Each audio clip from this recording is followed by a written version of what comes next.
Hi, everyone. Nice to see you. Hey, Marianne. Hey, guys. Welcome, and thank you for joining me today. For those joining us, my name is Marianne Pagano. I am BlackHawk Data's Chief Executive Officer.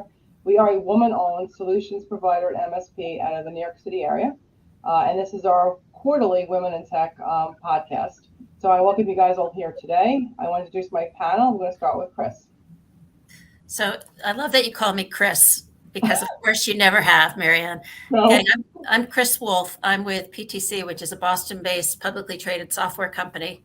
Marianne and I met longer ago than we would want to mention, working for a Cisco partner in the channel. And everybody in the industry calls me Wolfie. So please call me Wolfie. Daria. I love it, Wolfie. Thanks, Marianne. So thanks for hosting me. My name is Daria. I work for Nutanix. We're the data center company. I work with our New York City agencies, schools, colleges here in New York City.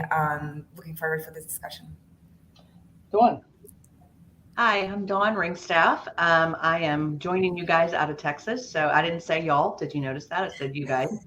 Just kind of hear people talk. I have been working in the channel for well over 20 years. And I was channel chief for a company called Area 1 Security. We've recently been acquired. So I am in the process right now of trying to rebuild channel again at this new company. Congratulations. Thanks. Ashley. Hi, my name is Ashley Johnson. I work for Five9. We are a cloud contact center provider, and I'm a sales director here in New York City. So thank you again for joining us.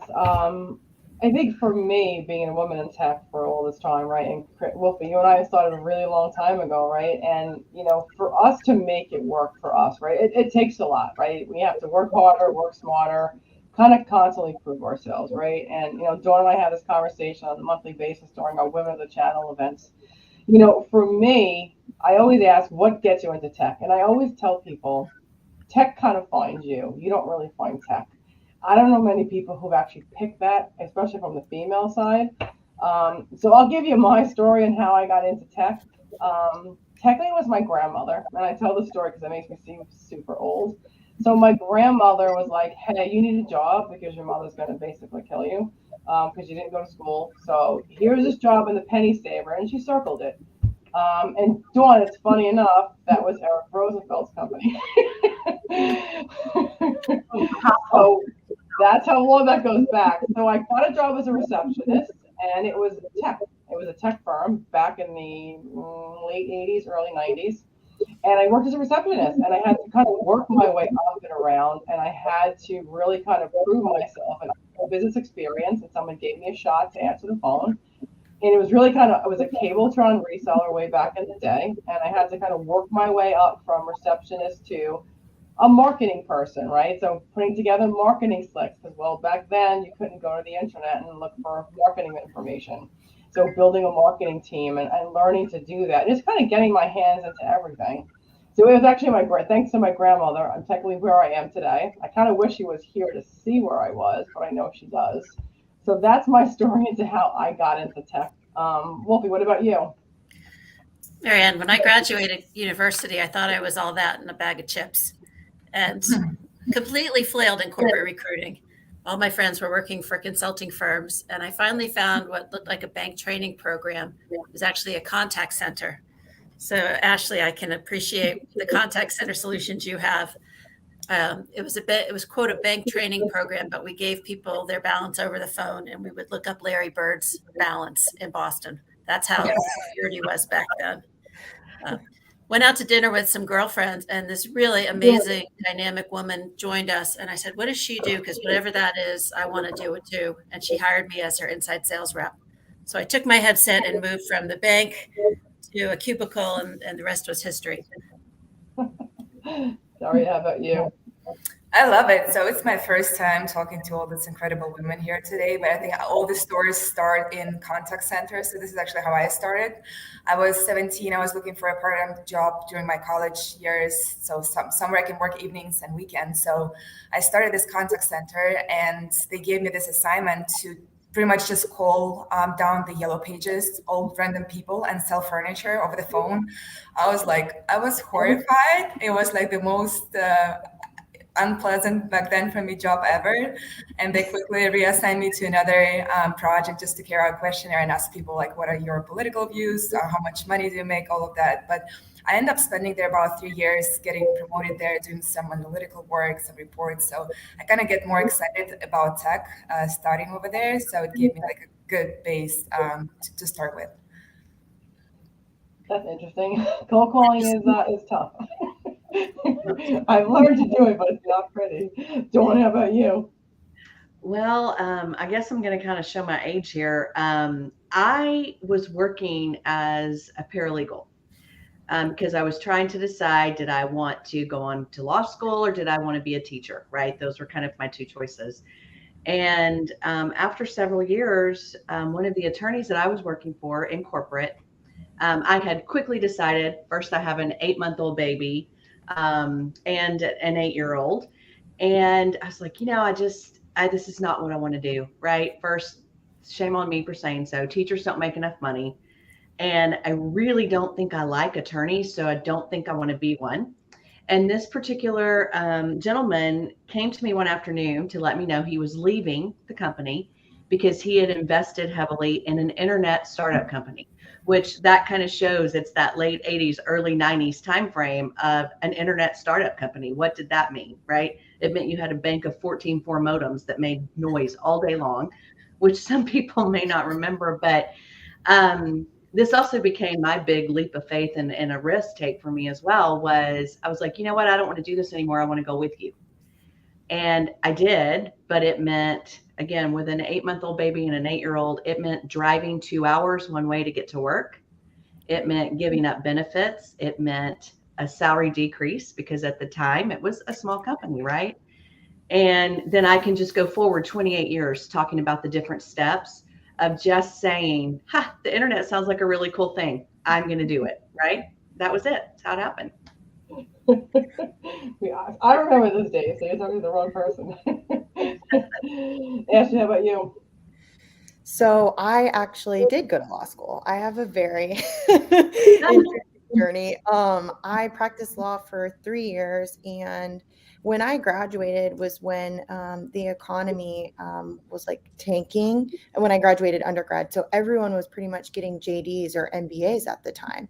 So when I got out and started practicing law, there was all these people looking for jobs, and it really drove down like starting salaries and drove up the number of hours you were expected to work. So for me personally, I just felt like there was not enough quality of life, and I didn't really see an end to it. Like, what's the end goal? You go on partner track. There weren't very many women in law even then. So I kind of had to figure out, how can I make money, because I have student debt from law school, from this degree that I now do not want to use. So I ended up shifting to sales, and I actually worked in healthcare sales for about like 4 or 5 years. And I randomly got headhunted to technology. And it's not something that I was actively seeking out. But like Marianne said, sometimes a door opens and you just kind of find yourself there. And now I can't picture myself doing anything else. I've been selling call center technology for almost 5 years, and it's very niche. I don't think any little girl ever, wants to do that when they're younger, but I really, really, really like it. And I'm happy that life took me here. Well, and I think that's the important part, right? The part of me being a female CEO, and as Dawn and I have seen during the Women of the Channel and all the different events that we have, especially in a solution provider space, there aren't many women, right, especially on a CEO level, or women that have started the business, right? They may have been given a title, but someone went to start from really zero. And I remember when I first started, Chris was one of my, Wolfie was one of my first calls. I'm trying to be professional. And I said to her, hey, this is what I did. I quit my job and now I got to start a business. And I remember the advice that she gave me was, well, you're up against, some big boys, right? The big players, right? You're going to have to find a niche, a way to make yourself different, a way to differentiate yourself from the pack, or you're just going to basically get swallowed up by the pack. And it was nerve wracking because it was like, oh God, what did I do? Oh no. But you want to know what? I had to because of the fact that technology is, right, male dominated, right? And we've all seen that, right? Finding a spot for myself, right? Again, CEO is not on my path. Inside sales reps, sales, marketing was all on my path. And that's typically where you see most of the women sit, right? And I think that being able to go past that for me, like that was an obstacle for me because for the first year, I've never used the word CEO ever. It was scary for me because in my head, I wasn't a man, right? And I wasn't sure I could actually say that out loud with somebody respecting me. So for me, it was such a big obstacle to overcome. So thank you, first of all, for your advice. That plays in my head all the time still. But that's an obstacle for me. So Chris, what about you from an obstacle perspective? What do you think was one of your biggest obstacles you've seen? For me, I think like many of us, when you were in college, it was acceptable to be a doctor, a lawyer, or a teacher. And if you could see it, you could be it. So I went into banking because I had seen my aunt succeed in banking. It never occurred to me that technology was a role, or that I, with a liberal arts degree, could be successful in technology. I've now started an externship program that I run every year, inviting particularly new and career people, people of color, people from diverse backgrounds, to come and learn what tech is all about, how you convey a business solution to a set of business problems, and talk to the people change as opposed to the architectures. And it's just been so rewarding to, because for me, I couldn't see it. I didn't know you could be it. Lucky for me, I had some incredible mentors and role models along the way. Many of you know Wendy Barr from Cisco, or Linda Conley, formerly with Dell EMC. There's a set of women out there who showed me how to be it. And I hooked right onto that idea and followed along with them. That was great. Dari, how about you? So I agree with Wolfie. I had some amazing mentors along the way, and I just kind of stuck with the people who I like. Like I had an amazing manager at Microsoft. She was a woman, and she gave me a lot of advice there. So I never thought about being a woman might be challenging. So it was at times, but I never thought about that way. I just thought about, you got to get things done, and this is how I'm going to get there. And those incredible women, they just inspired me to do what needs to be done and kind of set aside women, men, whatever happens. Yeah, I think that's it. Dawn, how about you? I honestly think my biggest obstacle was me getting out of my own way, right? Because when I started, it was like doing everything in the office. And then when Microsoft bought our company, I had to start looking for something else and was referred into this whole channel world. So that's all I've ever done outside of, helping get this company off the ground. But, and back then, there was very few women, especially in sales, right? They were in marketing, they were doing different things, but I never really, I guess if I look back, maybe being female was an obstacle. I just never thought about it. But I did a few things back then that it's like, oh my gosh, if I could go back again, what would I do? I didn't self-promote, right? And I started to hear, I'll tell you talked about Dell. I mean, Cheryl Cook, when I actually ran across Cheryl Cook, because I was part of Dell for a few years because of an acquisition. And even being not in my 20s, not in my 30s, I was like, oh, that's what I want to be. I want to be her. I want to wear those shoes. I want people to look at me when she walks in, and when I walk in a room. And I started paying attention to why is this not happening? And I would hear things like, oh, Dawn, you're such a hard worker. You do such a good job. You're so helpful. But then I was hearing about my male peers. Oh, they're ambitious. They're confident. And I was like, okay, I don't want to be helpful. and a hard worker, right? That puts me back in that teacher world. I love teachers, right? And I get to do the best of both now because I get to mentor, but I had to learn, and it was because of groups like being with Marianne. I mean, I admire her so much for the steps she took. I've had to learn to self promote and to take control and to have somebody say she's ambitious. And in the last year, I saw that, like again, to Cheryl, she was always one of the Power 100 women in the channel company, right? And that became a goal for me. Thought it would never happen. And I'm telling you, ladies, when that honor was bestowed on me this last year, I almost fell out of this chair. I couldn't believe it. So I think it was me. And I'm learning through networking and talking to ladies like yourself. A little too late in my career, but I'm learning to get out of my way and go get what I want. Well done. I have a question for the group, and maybe the people in the chat would want to weigh in on this. I gathered about 20 young women together to talk about careers in tech. One of the first things I asked them all was whether they felt comfortable talking about money. And they all kind of squirmed. And I think women to this day still squirm when we talk about money. And I asked how many of them had been a babysitter. So if you've been a babysitter, raise your hand. And when mom or dad would come home at the end of the evening and say, oh, geez, Chris, thank you. The house is cleaner than it was when I left. The kids are alive. How much do I owe you?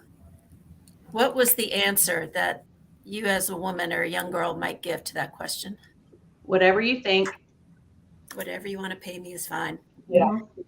And we've been socialized to be that way and not to promote ourselves. And we take that same message to work. We say, gosh, I do this job for free. I'm just so grateful to be here and to learn. And I'll trade that to work hard. And what we're really saying is recognize me, promote me, and pay me fairly.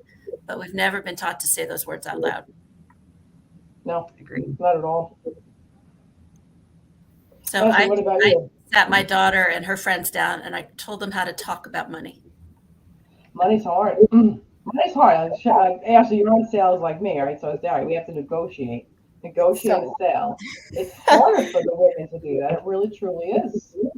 I mean, I think you guys are right. I think just historically women don't ask for it, but having a legal background, like less than 10% of cases go to trial. So like, I feel very comfortable negotiating because I did that for 3 years. But I know I was recently out at like a sales boot camp with a bunch of like new hires and asked them who asked for more. No, almost no one did. And there were certain things that were negotiable. There were certain things that weren't, but a lot of people didn't even ask, which was crazy to me. So, I mean, I think everyone on here is kind of onto something. Like men are more likely to ask. So women just need to start taking a seat at the table and asking for it, because the worst you can get is no. But if not, you're leaving money on the table, and it really adds up over a lifetime. Yep. I think like just to add to this, I think like in our jobs in tech, at least for me, it's all about money. I mean, kind of take it as a joke and not. So I know how much like I want to make, and I have a couple of good friends, men on my team or like within my network, who I always ask, and they will honestly tell me how much they make, so I can kind of ballpark myself. And then on top of that, I'll ask like for 20% more, and then they might give me less. But someone told me that good advice: always ask a little more that you actually think you're worth, 20-30%, and just go for it. So I'm fortunate to have those friends. My first negotiation as a CEO was in a room. It was for our biggest project to date. And as the guy started trying to negotiate with me, I think I panicked. So instead of going up, I went down. My instinct was to ask for less, right? I wasn't confident enough to ask for more, but I think that goes along with Chris and what Dawn, you guys said. I wasn't capable of asking. I panicked and went down. Well, I don't know that it's that we're not capable of asking, but we've been heavily socialized to be pleasing, to be helpful. There are adjectives that, are ingrained in us from when we're little kids that we've all had to overcome. And there's a great article, it's an oldie but a goodie, back from 2014 in Harvard Business Review. It's called How to Promote Yourself Without Looking Like a Jerk. And there was a companion to that talked about how women are punished for asking for more or being forthcoming. So having to walk that fine line socially is a reality for us. And I think it's fun to see this next generation of people and leaders like you, Marianne, making that stigma go away and then really walking the fine line elegantly. I think I've learned to carry myself better. I think thanks to Dawn and the women of the channel and our executive committee, right? I've learned to, I wrote down a lot of the things that they say to do, you know, try to write successes in a book, try to take those things and make more of it, right? And not always eat the elephant, right?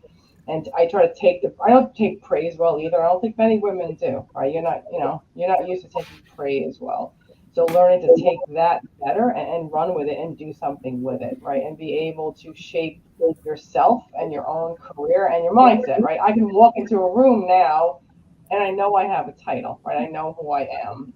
I didn't know it first, right? I walk into a room, I'm like, hi, I'm Mary. I'm that same inside sales rep I've always been for 20 years, you know, and now I'm just like, hi, I'm Mary and I'm BlackHawk CEO. And it's hard to say that out loud because I'm just who I am, right? I don't have to change who I am, you know, but I think that I want other women to look at us, right? Me, what we're doing, right? And the fact that I have a title and know that, hey, I could go from a receptionist answering the phone to gathering marketing material in 15, 20 years with a lot of hard work and, you know, enthusiasm. I can be a CEO one day. I can be a VP all day. I mean, Chris, you've held some great titles over the time. You really have. I mean, I looked up to you when you were at, I see Tom Flower, like, good point, Wolfie, yay. You know, I think that over time that, like, I looked at you and you carried yourself so much better than I did. I mean, I don't think our age is that different, but you carried yourself so much better than I did. Well, I had a mentor teach me how to do the executive stance. So when you come to a meeting, you literally spread out. And I've taught my college age daughter and all of her friends who I think of like daughters the same thing. When we go into a big boardroom, very often as women, we'll wait till everybody has a good seat, and then we'll take the lesser seat. So instead, planting yourself doesn't have to be the best seat, but in an excellent seat and spread out. You know, make some room for yourself, put your purse here, put your notebook there, and then physically hold yourself open. If you act bigger than you are, it's like scaring off an animal, right? If you make yourself big to the bear, maybe they will run away. That's true. That's hard to do. I don't think that we all have that ability to do that. I've had to. I have no choice. Right? I like that. I'll try right now. It's like a president posture, right? Like the way they sit, like very open. Yeah. It's kind of hard to do, but I like it. But I do wait for the last seat in the room. That's what I do. I'll wait for everybody to sit, and then I'll pick a seat. I typically don't sit first. I think, so I was one of the women of the channel events when I had to go to a vendor event, and I was afraid that other people would be there that I didn't want to see. And you guys all said, sit right next to them. If they intimidate you, sit right next to them, and don't let them intimidate you. And that's a tough thing, but I did it, right? And then your fear goes away a little bit. I'm loving watching the chat. Sherry, thanks for finding that article I referenced. And Tom Flaherty, great to see you again, buddy, on this call. Shannon has her hand up, and I don't know how she asked the question. You know, she's waving. I can never tell if the hand up is a question or a wave. No, I think one of the things that you're pointing out here, Wolfie, is, and see, I just called you like we've known each other forever, is the other thing that I didn't do to get to a point where I'm actually a little more comfortable. I mean, my first actual time I agreed to even be on video and camera because I hate myself and do an interview was for Marianne. But it's because I have found myself, because of Women in the Channel, with a great network group. And now what I consider a very good friend and career coach who, like the 20% number that was just referenced, I'm like, oh my gosh, that's out of her book. But the other thing for me is planning, right? So Ashley, you're talking about you're comfortable negotiating, right? Because of your legal background. But when you went into a negotiation, you were prepared. You knew what it was you were negotiating and how you were going to get there. I think for me, too many times in my career, I just wanted to get the job done and for somebody to pat me on the back when I was done and say, good job, right? I didn't have a clear path of what I want to do, when I want to do it, and how I think I'm going to get there. And these are the things that I'm absolutely not going to sway on. And now I do that, right? And again, it's just been through a lot of, I love to mentor young girls, but I also love what I get back in return But that's another big thing for me is I have to have a plan. I'm learning a lot about write it down, right? Before I go into a big review or a session about how we're going to build out this program, I know what I want to get there. I know I'm going to get pushback, but I plan for that. So I think that's a great point, and I think Daria brought up a good point too, is a lot of, I mean, a lot of it boils down to knowing what you can ask for and what you can give away potentially in concession as well, because you have wants, and I'm sure whoever you're negotiating with does as well. So, I mean, in the event of like, you know, somebody who's applying for a job, like, have you talked to people on the team? Do you know what they're making? Are there other people that work for the company that are willing to share that intel with you? And I found a lot of the mentors that I've had, to be honest, since I've come into selling technology, have been men that just really had my best interests at heart and were willing to like put their cards on the table. I started in the channel before I flipped to direct sales, and I'm so glad that I did, because what I sell is very technical, but it kind of gave me a little bit of leeway to learn the channel, to understand how to work with partners while also learning the technical side of things. And you make so many great friends in the channel that are willing to share that kind of information with you when you are applying for a job. One thing I found really interesting, great to see Frank Polisi here as well. High five to you, Frank. Old Home Week. I was very fortunate.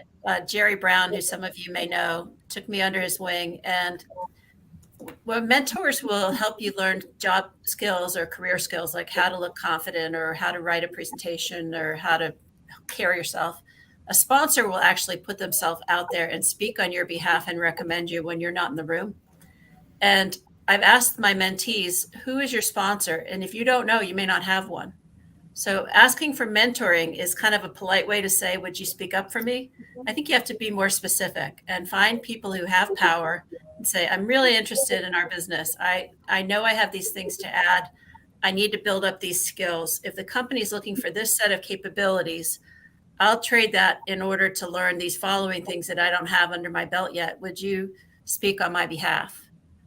And there's a great podcast or recording, Carla's Pearls by Carla Harris. Just phenomenal. She's a great book, great speaker. And she talks about learning how to describe yourself and teach people how to think of you. You know, I love that. But one of the things too, it's so funny that two of my best mentors ever, I still work with today. So you kind of follow around good people, and they are men. One of them is lightly referred to as the godfather of the channel. But the other thing with me, talking about getting out of my own way, you have to be willing to take that advice when you ask for it and act on it, right? That's another thing that, you know, and I asked for it. How did I handle that call? Or we're coming into a difficult situation. Do you have recommendations? But I would say 5 years ago, I'd go, yeah. I'm still going to take the last seat in the room, and I'm still going to do it the way I've always done it. So you have to be able to not only ask for that in the right way, but then what are you going to do with the information that you're given? How are you going to act on it, right? Because then you're wasting everybody's time. I think we learned that through the monthly room in the channel, right? Because sometimes, as you could see, like when we first started those meetings, you know, I was fluttered all the time. I was always, I was difficult to talk to because I was always stressed and unsure of myself. And, you know, I come across like a crazy person sometimes. And I've kind of gotten better over time, right? You know, we talk about people like Frank and Tom Flaherty. A lot of these guys have supported me through my career. So men, you know, it's not always about women supporting women. There's a lot of men out there who support you. You know, those are still my friends that I can call. Right, Raj Patel's on the phone. And right, people that I can call, no matter when I call them or whatever I need, are there to guide and advise and, you know, and be there to help coach. Because you always need coaches, whether it's a man coach or a female coach. It doesn't really matter. You still need a coach. And I think at this point, you know, in my career, I need to try to find different ways to be a coach, to be that mentor, to be that go-to person for somebody else, right? I think one of the reasons I wanted to do these on a quarterly basis is so that I can draw other people, you know, whether it's women or anybody, into tech and know that they have a space to be. Ashley went to a closer, big deal. Good luck, Ashley.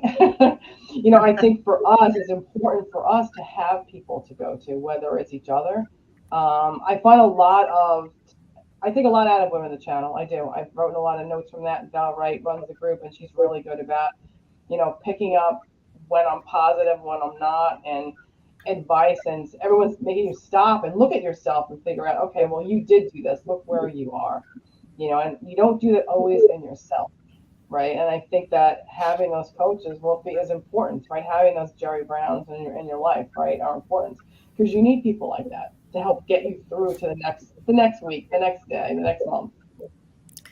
I have a guy I work with now who talks about making deposits and withdrawals. And when my kids were little, I used to try and fill up my car anytime I went anywhere to get as many chits in the bank for carpooling for my kids when I needed it, because I traveled a lot. And when I'd go away, my husband would be like, oh, all these people drove the kids everywhere. I'm like, those aren't your chits. You didn't make those deposits. You're not allowed to make those withdrawals. I find now if I'm having an event or I pick up a piece of information about somebody's client, I'll try and give as much of that information to as many people who can use it as possible. So then when I need help, I put some chits in the bank. And that's kind of where the network really pays off. Yeah. You need a network around you. I think that we've all come from meeting people along the way who you can turn to and ask questions to, right? There's all of those people who are my friends, right? And I think when I won the SBA award a few months ago, it gave me a chance to reflect and look at, people who were your friends, who weren't really your friends, and people who are truly your friends and will always have your back. You have to find those because that's what keeps you balanced. I think, Dawn, that word, who balances you, Val asks all the time. And you need people to balance you because you do go off balance, right? And you need people to rebalance you and reset your expectations of yourself, your career, your future. I think for me, I want to be able to I'm trying to balance myself still. I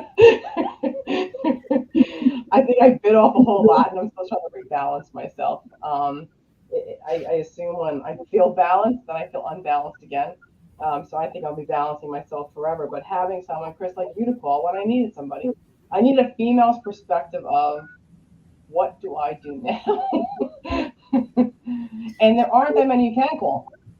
So congratulations. Marianne, you haven't spoken about winning that award, but that doesn't come just like out of the blue. Talk about the process and raising your hand for consideration and how you promoted yourself to actually win that award. Again, congratulations.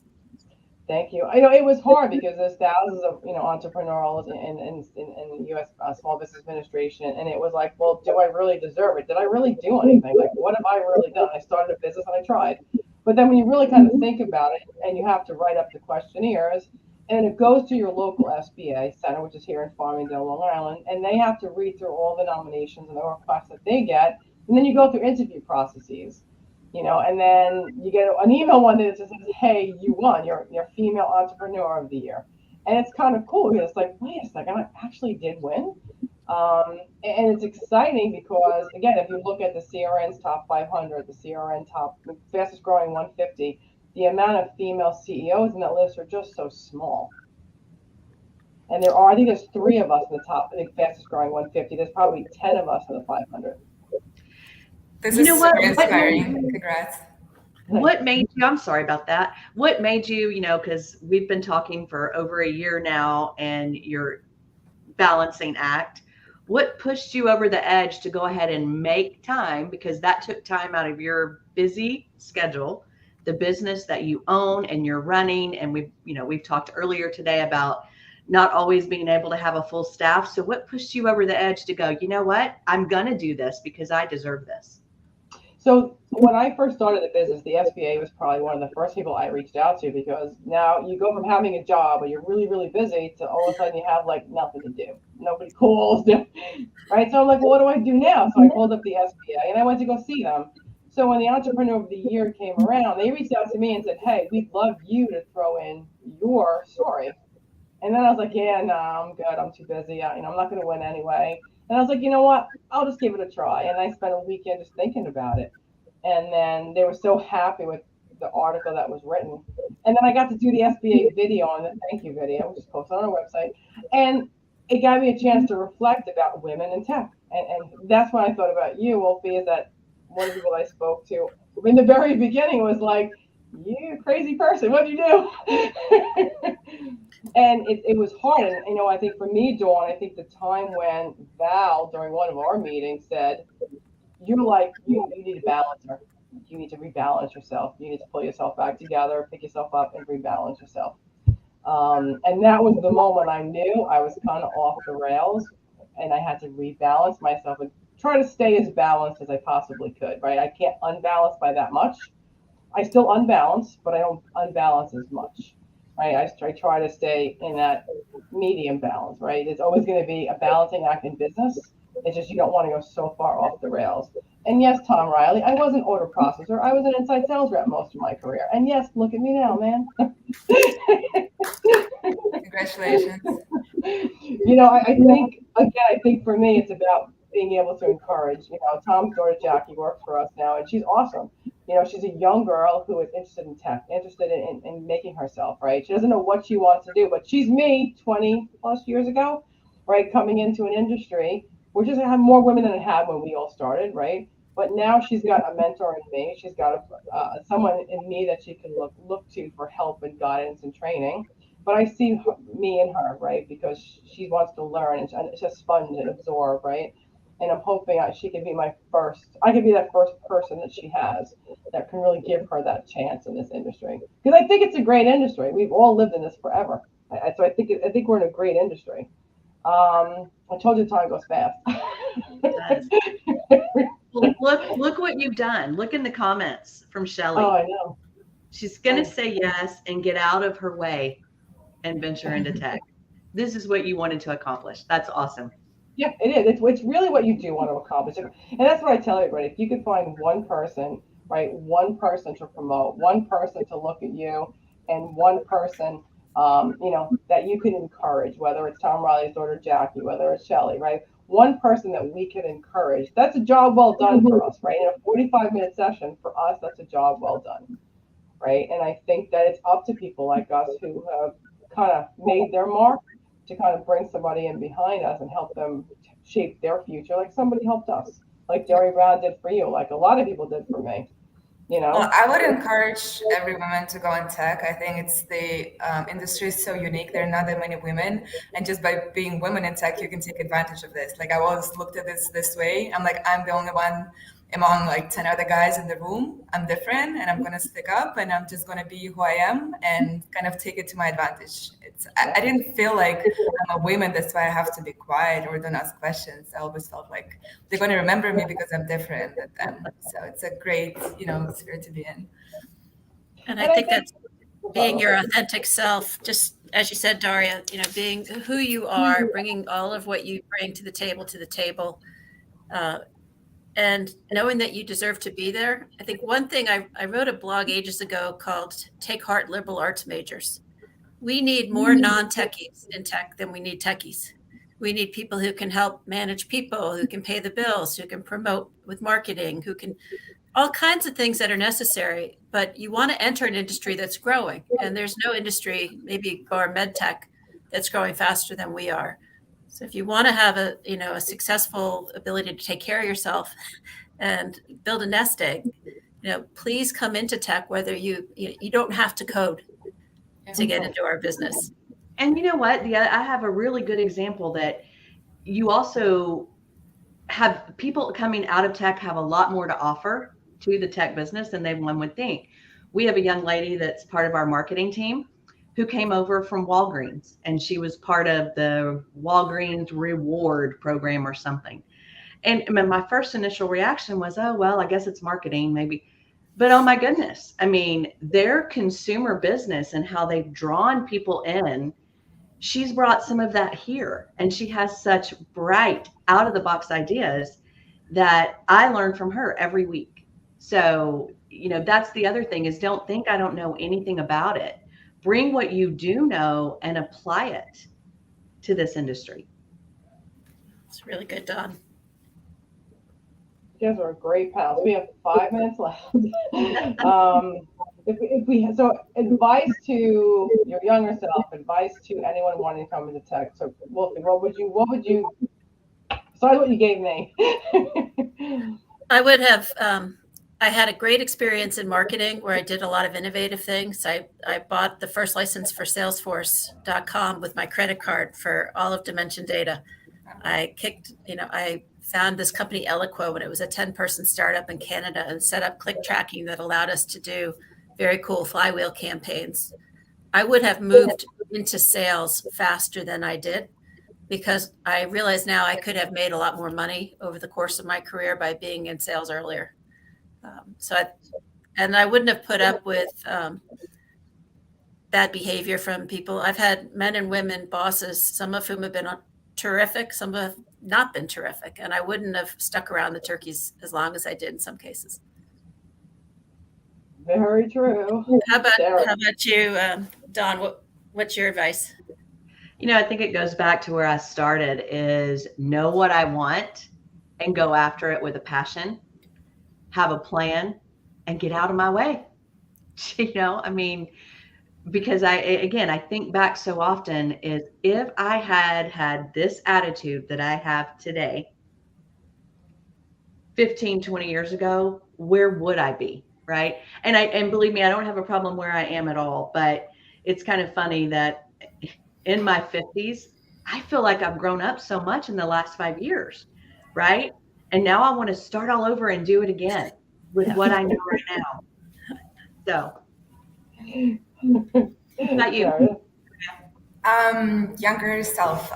So I would tell myself to try to make as many connections as possible, just meet people, because when I was starting in tech, like for me, it was just all about getting the job done. So I would find myself working like 12, 14 hours in the office. I mean, it wasn't that I wasn't social, but right now I would prioritize things a little bit different. Like I would rather go out and network and meet people and like speak up and promote myself rather than just trying to get everything done. And that was the times I was working for Microsoft. So right now, I think my boss wouldn't like that, but I would be like, what are the 50, 60% that I need to get done? Everything else is not essential. Just quit, just go. If I could add in, Marianne, what Daria says just hit home to me. I had a very talented young woman in Eastern Europe, one of our Eastern European countries, had moved to London, and she wanted to get information on executive presence and how to develop that. One of the most poised people, well-spoken people I've run into professionally. And I said, well, what do you like to do?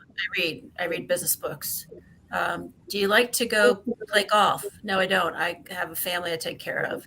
Yeah, I asked her questions about her lifestyle, and I suddenly realized you don't need executive presence, but you do need to be present where the executives are so they get to know you.